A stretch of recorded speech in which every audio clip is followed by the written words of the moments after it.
और हमारे साथ हमारे सहयोगियों के साथ साथ लगातार खास मेहमान भी हमारे साथ बने हुए हैं। निरंजन पोद्दार जी का रुख कर लेते हैं सीधे। पोद्दार साहब, आप कैसे देख पा रहे हैं? आंकड़े तो हम कुछ ही देर में दिखाएंगे एग्जिट पोल के, लेकिन उससे पहले कितनी उम्मीदें बीजेपी और कांग्रेस के दांव या फिर एनडीए और इंडिया गठबंधन के दांव को लेकर के दिखाई दे रही है?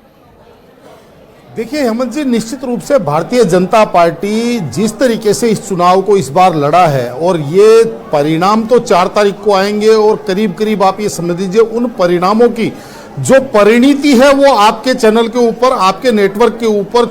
6 बजे के बाद में आप प्रसारित करना चालू कर देंगे। लेकिन मेरा ये मानना है कि ये चुनाव ऐसा चुनाव है जिसके अंदर वास्तव में भारतीय जनता पार्टी के लिए एक राष्ट्रीय चुनाव के रूप में आप इसको देख सकते हैं। ये बात मैं इसलिए कह रहा हूं क्योंकि पिछली बार 2019 के लोकसभा चुनावों को अगर आप देखेंगे तो भारतीय जनता पार्टी उत्तर यानी कि हिंदी पट्टी के क्षेत्रों के अंदर तो बहुत अच्छा किया था, लेकिन कहीं ना कहीं दक्षिण के अंदर और जिसको कह रहे हैं तटीय क्षेत्रों के अंदर भारतीय जनता पार्टी बहुत अच्छा नहीं कर पाई थी। लेकिन इस बार जिस तरीके से एक समय हुआ करता था, आज के 40-50 वर्षों पहले जब कांग्रेस का जो शासन हुआ करता था उसको हम देखते थे उत्तर पूर्व पश्चिम उत्तर दक्षिण चारों दिशाओं के अंदर उसका बोलबाला होता था। कहीं ना कहीं भारतीय जनता पार्टी इस चुनाव के अंदर वैसा ही प्रदर्शन करते हुए दिखाई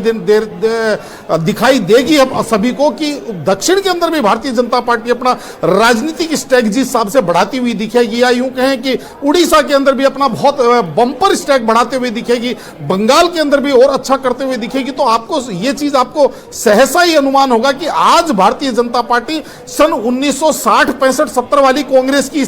जगह अपने आप को पदस्थापित करती हुई दिखेगी। लगातार coverage mega exit poll news 18 Rajasthan पर, और हमारे साथ लगातार पूरा मेहमानों का पैनल मौजूद है। राजनीतिक विश्लेषक निरंजन पोद्दार का सीधा हम रुख करते हुए उनसे जानने और समझने की कोशिश इस तरीके से करेंगे कि निरंजन जी, अगर बात एनडीए की हो रही है, बात इंडिया गठबंधन की हो रही है, तो दोनों के ही दावे अपने अपने तरीके से निकलकर सामने आ रहे हैं, लेकिन एनडीए की तैयारी आपको एकजुटता के लिहाज से किस तरीके से देखने को मिल रही है? क्योंकि इंडिया गठबंधन ने तो अपनी एकता दिखाई दी आज। देखिए रविंद्र जी, निश्चित रूप से दावे प्रतिदावे हर चुनाव में आपको दिखाई देंगे, और ये भी आपने देखा होगा कि अभी ज़्यादा समय नहीं हुआ, अभी जुमा 5 महीने हुए हैं। 3 दिसंबर को जो चुनाव परिणाम आए थे उससे पहले भी कदाचित इसी तरीके के दावे हो रहे थे कि जिस तरीके से राजस्थान के लिए कहा जा रहा था कि इस बार राज नहीं रिवाज बदलेगा। थोड़ा सा हम आपको रोक रहे हैं, आपकी बात को कंटिन्यू करेंगे, लेकिन सीधे हम इस वक्त रुक कर पार्टी को लेकर। पोद्दार साहब, आपको क्या लगता है धरातल पर इस बार का जो चुनाव है कांग्रेस बीजेपी के अपने अपने दावों के बीच में क्या मुद्दों की बात हुई, मतदाता ने मुद्दों को लेकर के वोट डाला, उसका इंपैक्ट दिखाई देगा? देखिए हेमंत जी, निश्चित रूप से आप ये समझ के चलिए कि भारतीय जनता पार्टी के फेवर में एक मुद्दा हर जगह जा रहा है, और वो मुद्दा है हिंदुत्व का, वो मुद्दा है सांस्कृतिक राष्ट्रवाद का, वो मुद्दा है राष्ट्रवाद का। और कहीं ना कहीं जिस तरीके से पिछले कुछ समय से कांग्रेस के जो केंद्रीय नेतृत्व जिस तरीके से राजनीति कर रहा है, या यूं कहें कि जो इनके गठबंधन पार्टनर हैं वो कई बार इनके लिए लाइबिलिटी साबित होते हैं। जिस तरीके से सनातन के ऊपर बयान दिया गया, सनातन कोड है, सनातन मलेरिया है, तो वो सारी की सारी चीजें कहीं ना कहीं कांग्रेस के साथ चस्पा हो गई। और जिस तरीके से राम मंदिर आंदोलन के, राम मंदिर प्राण प्रतिष्ठा के बाद में जो कांग्रेस की जो डीलिंग प्रोसेस था, मेरे हिसाब से उसको भी कहीं ना कहीं ये इसकी मार पड़ेगी। रही बात मुद्दों की, देखिए हेमंत जी, मेरा सीधा सा मानना है कि 140 करोड़ लोगों का देश है, हर एक व्यक्ति का अपना अपना मुद्दा है। कोई व्यक्ति दारू के पवे में वोट देता है, तो कोई व्यक्ति 2047 के विकसित भारत के लिए वोट देता है, कोई व्यक्ति एक साड़ी में वोट देता है, कोई व्यक्ति एक रेलगाड़ी में वोट देता है। कहने का तात्पर्य यह है कि हर व्यक्ति का मुद्दा अलग है। तो इसी पोद्दार जी, आप पोद्दार साहब, अगर मैं वीवीआईपी सीटों की राजस्थान में बात करें, एक बार फिर से आपका स्वागत, तो ये जो आंकड़े इस वक्त हम बता रहे हैं एग्जिट पोल को लेकर के, खासतौर पर जोधपुर की बात की, अलवर कोटा की बात कर लें, बीकानेर की बात कर लें, बाड़मेर चर्चाओं में रही उसकी बात कर लें, चूरू की बात कर लें, क्या लग रहा है कौन सी वो सीटें होंगी जो बीजेपी के हाथ से फिसलेगी? देखिए हेमंत जी, निश्चित रूप से मैं बार बार कहता आ रहा हूं कि जिस तरीके से विधानसभा चुनावों के बाद में भारतीय जनता पार्टी राजस्थान के अंदर अपनी राजनीति को आगे बढ़ा रही थी जी, मैं आपको शुरू से कह रहा था कि भारतीय जनता पार्टी कहीं ना कहीं कुछ चीजों के अंदर गलतियां कर रही है। मैं बार बार कहता हूं कि कोई भी पार्टी हो, कोई भी व्यक्ति हो, कोई भी समाज हो, अहम और वहम सबके लिए खतरनाक है। लेकिन जिस तरीके से भारतीय जनता पार्टी भी अहम और वहम के अंदर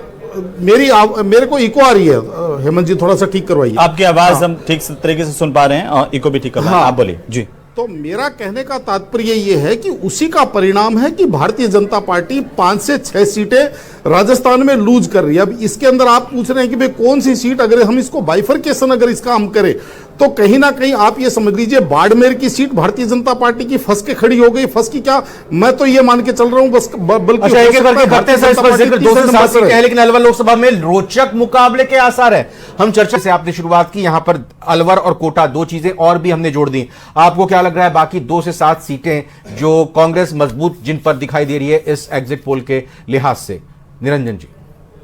जी रविंद्र जी, मैं यही विनती कर रहा था कि जिस तरीके से अब ये जो चुनाव भारतीय जनता पार्टी ने बनाया, ये भी आपको मैं पहले बता दूं